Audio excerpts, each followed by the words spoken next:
After years of climate reports, the warnings are familiar, but they're growing more urgent. Humanity is on thin ice, and that ice is melting fast.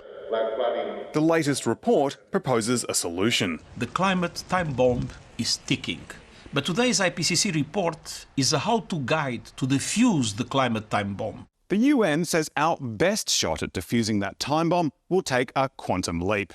Wealthy countries like Australia reaching net zero emissions by 2035, not 2050 as planned.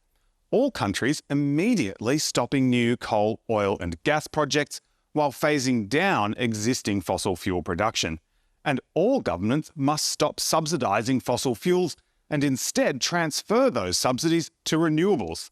It's a highly ambitious plan, a last-ditch effort to stop warming at 1.5 degrees.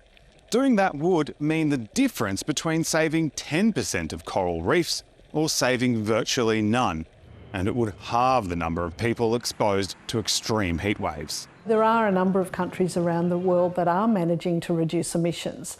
Unfortunately, most of the big emitters still continue to increase emissions. The Prime Minister. The Australian government acknowledges the significance of the warning. Today's report from the IPCC is a sobering reminder of the urgency of addressing climate change. But the demand for Australia and other countries to stop new coal, oil and gas is a sensitive point for the government.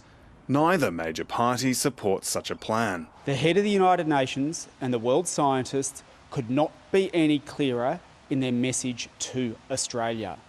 No new coal and gas. Actions in this decade are critical for securing a sustainable future for all. The window of opportunity for a safer climate in the second half of this century is closing rapidly, but it's not yet closed. The advice from scientists is clear. We can't waste any time. The future is in our hands. Michael Slezak, ABC News. The Albanese government says a blanket ban on new gas projects would be irresponsible because gas is needed in the energy transition to renewables. Negotiations on Labor's emissions reduction policy have entered their final days.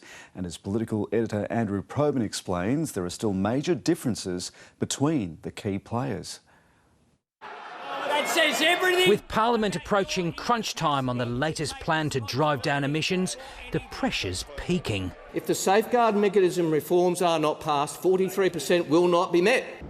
The changes would force Australia's 215 biggest polluters to slash their emissions by 5% a year to reach the 43% target by decade's end.